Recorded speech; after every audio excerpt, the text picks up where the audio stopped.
What happened?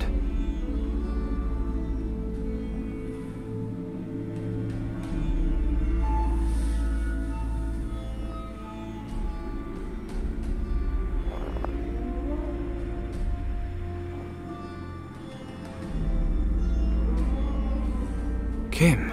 Kimmy? Can you hear me? Kim, please say something! Damn it. I need to get up there fast.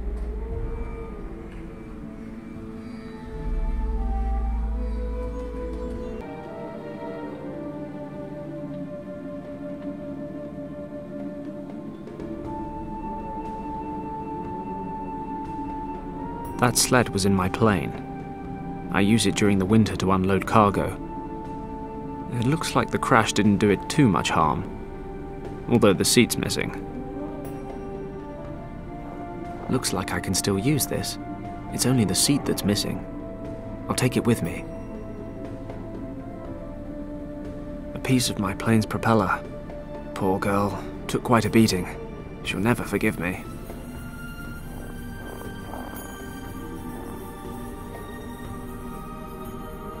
Crap. We've crashed in the middle of the uncharted Himalayas. We could be hundreds of miles away from anything. Nice view, though. This crate was hurled out the plane, but it's still in one piece. True British workmanship. We can make an indestructible crate, but we can't build trains that run on time. I can't open it with my bare hands. My Ford. They only made 199. I guess there's one less now. Still, I better get to Kimmy. She's almost as beautiful. I can't reach it from down here.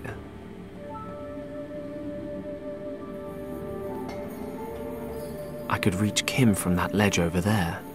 It's too steep and icy. I can't climb up there without help.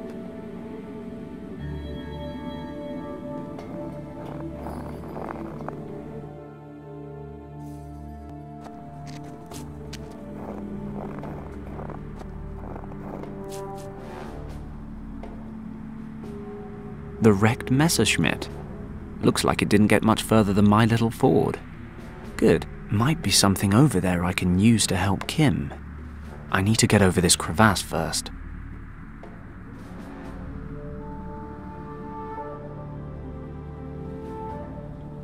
The wing of the aircraft. I can't reach it. That's nearly a 200-meter drop. Lucky I'm not afraid of heights, or anything at all.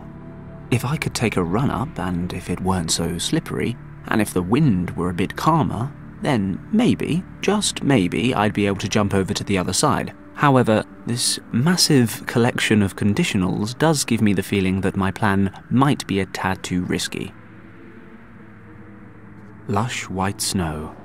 No point trekking up there for no reason.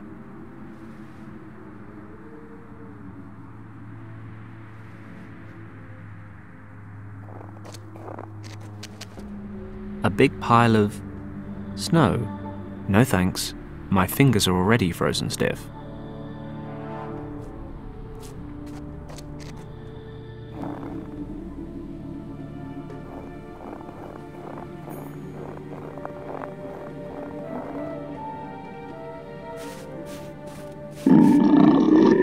Whoa! Good boy! Good sheep!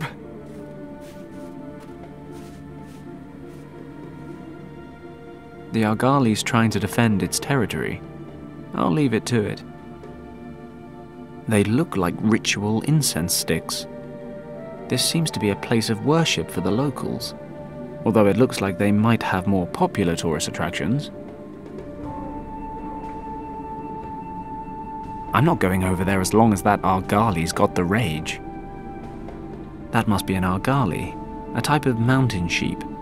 That's the second biggest sheep I've ever seen. I'm not quite in the mood for dying right now, and I'm not the least bit inclined to get to know those horns.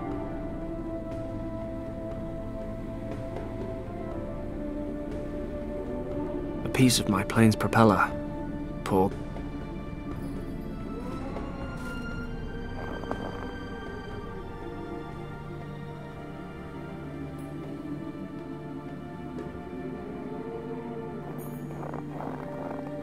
I could use that to pry open the lid.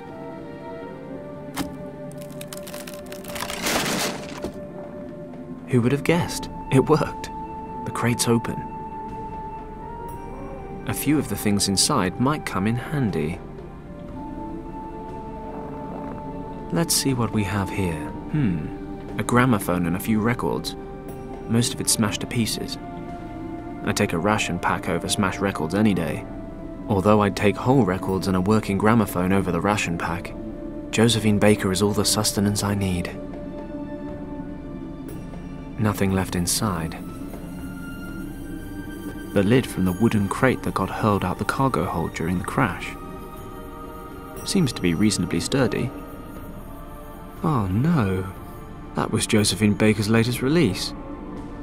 It got smashed during the crash. It's just brittle little shards now. A small folding table with 4 legs. Unfortunately, the gramophone horn is the only part that survived the plane crash.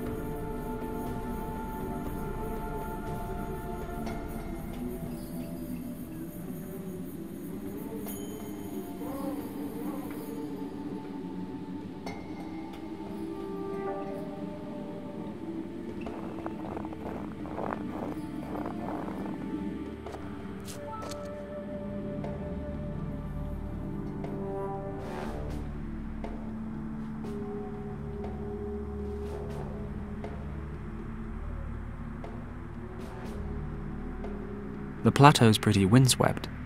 All the snow's been blown away. I doubt I can move it.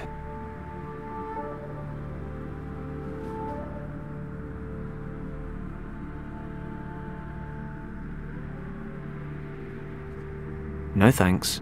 My fingers are already I can use this to collect some snow.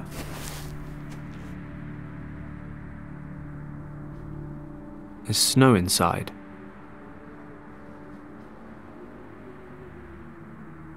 I'll spread the snow evenly across the rock, but I'll need a couple more loads to get everything covered nicely. Okay, I'm done.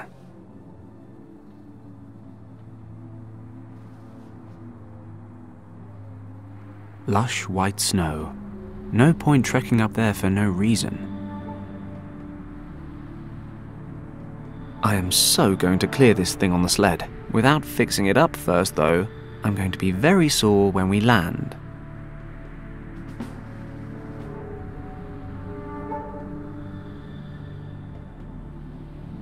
I can use this to replace the missing seat. I've replaced the seat with the crate lid. Result? 1 operational sled. I can't believe I'm about to jump a crevasse in a sled, but it's all fixed up and there's enough snow. Made my sled better lie in it.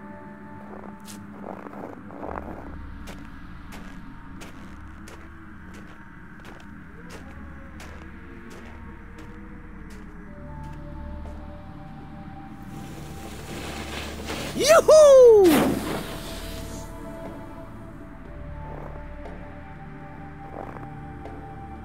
Can't believe that worked. Stunning.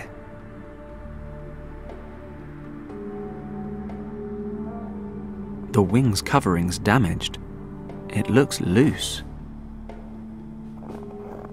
There's some sharp edges. I can't remove it with bare hands.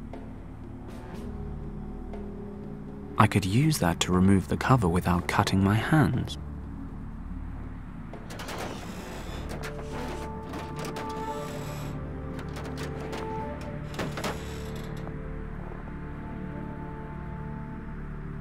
The wing's framework. The framework of the Messerschmitt's wings. It's made of lightweight aluminium. The wing of the aircraft. The wing is too heavy to take with me, but I can push it over the slippery ground. If I could take a run up, and if it weren't so slippery, and if the wind were a bit calmer, then maybe, just maybe, I'd be able to jump over to the other side. However, this massive collection of conditionals does give me the feeling that my plan might be a tad too risky. The wing is too heavy to take with me, but I can push it over the slippery ground.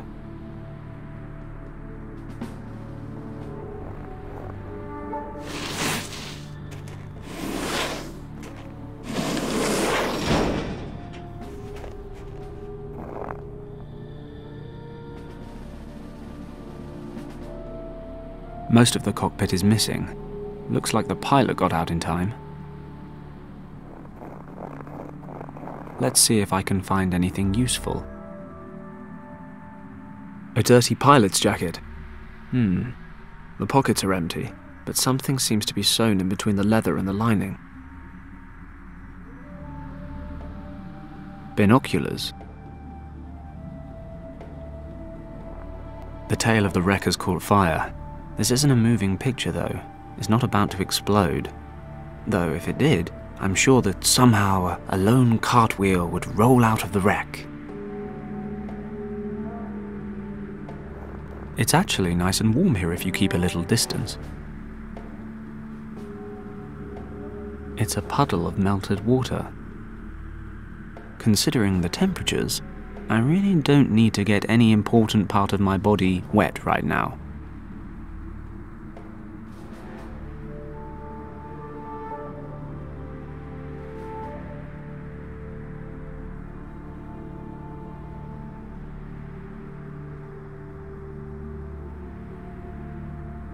Ah, that'll work. I can cut out the jacket lining to find some kind of document. A piece of lambskin, cut from the pilot's jacket. I think he could have done with putting this thing through the wash a bit more often. Probably smelled better when it was alive. If my German's up to scratch, which it isn't, but let's assume it is, then this is the permit you need for safe escort through a foreign country during a military operation. I should have a closer look at it.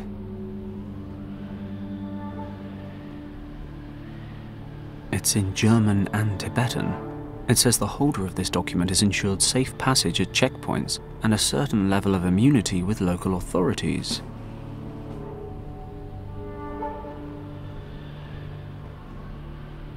I can see two seals down here. One's Tibetan government, but I don't know the other one. Some kind of German organization. The Tool Society. Never heard of that before. Regardless, looks like the Germans are here with Tibet's blessing. Something for Lord Weston once we get home.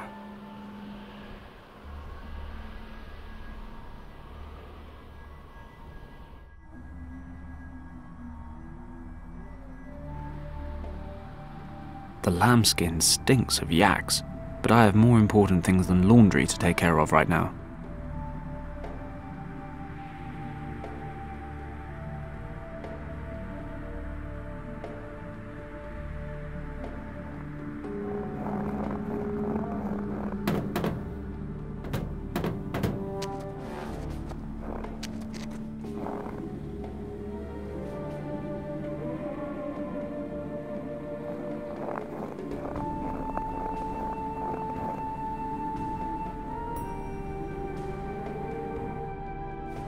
Kim! Thank goodness. She's alive. Kim! Can you hear me? Damn it, she's unconscious. But I'll never get her out of the wreck without her help. I need to wake her somehow. She doesn't look hurt, but if I leave her here much longer, she'll freeze to death. I need to bring her to somehow. Perhaps I can push the cockpit to the side a bit and then pull Kim out.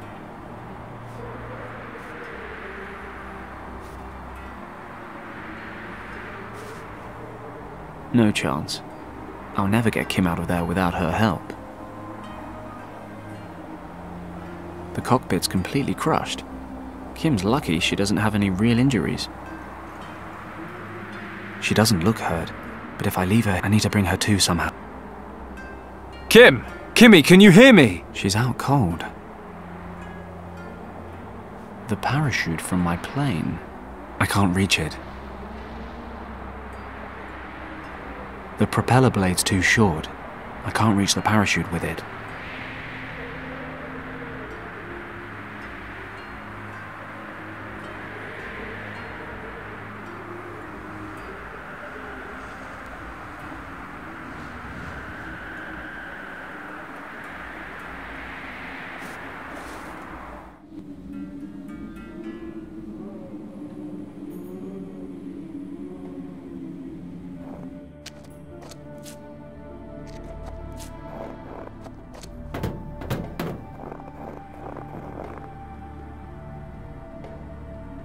It's a puddle of melted water.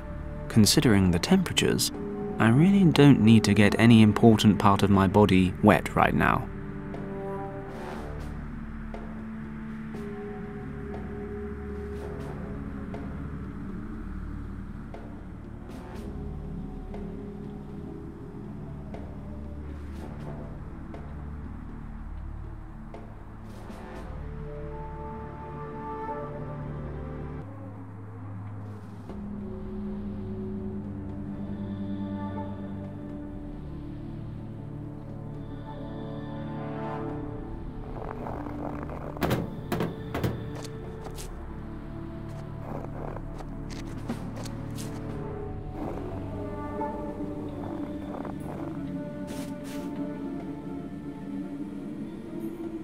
Okay, I'll put the lambskin on the sled so I'll have a nice soft seat next time. Hey, this is starting to look like an animal.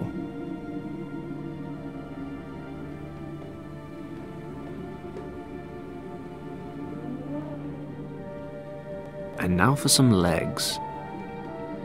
Wow, this thing is uncannily lifelike. I mean, if I squint my eyes a bit, it starts to scare me.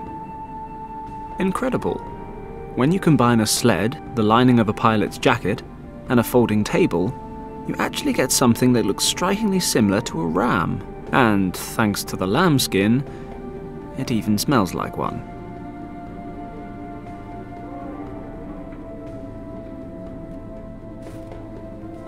I wonder what'll happen next. Ah, it destroyed my beautiful handiwork. Oh well. This horn's all that survived the Argali attack on my sled. Hey, maybe that's what happened to Richard. A heavily armed military patrol wiped out by killer goats.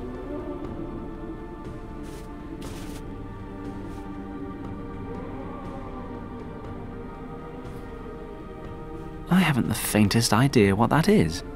Looks like coal, though. What are those strange lumps? Looks like coal. Or... oh no, of course not. It's poo. Not to be confused for little lumps of coal, this is, in fact, frozen Argali dung. I don't make a habit of finding and hoarding feces, but Fenton's first rule of survival is you never know when the strangest things might come in handy. Besides, it doesn't really smell that bad. To be honest, I even seem to recognize a slight but quite pleasant herbal aroma. This horn broke off when the Argali went after my sled. Oh, and now the leather strap is coming off. Great. This leather strap was wound around the horns of my sled. Oh, the horn's all that's left of my pet ram. God rest his soul. Do animals go to heaven? What about fake ones?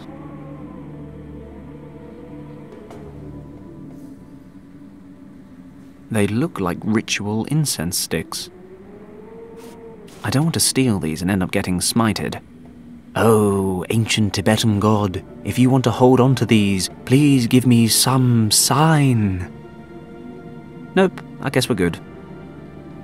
Those are the incense sticks the natives burn during their rituals.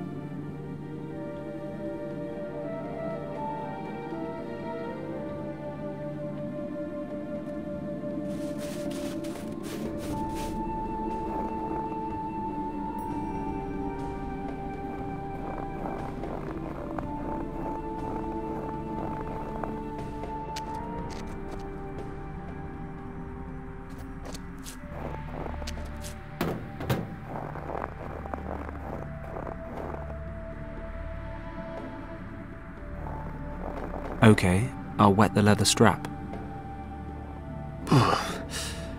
cold. Oh, nice. The strap's frozen through already.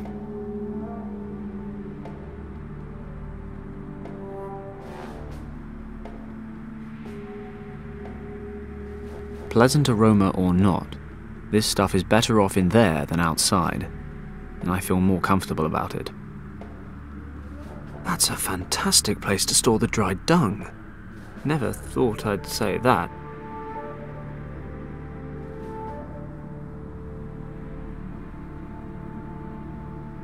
I'll light one of them. Phew, what a stink.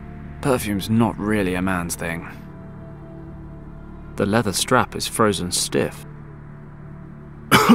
It's certainly pungent. There are other words I'd use to describe the smoke, but I think I'll leave it at that. The incense isn't hot enough to light the dung. Let's see. That stuff actually burns. And it doesn't even smell that bad. Finally, a stroke of luck. The dung burns pretty well. Doesn't even smell that bad.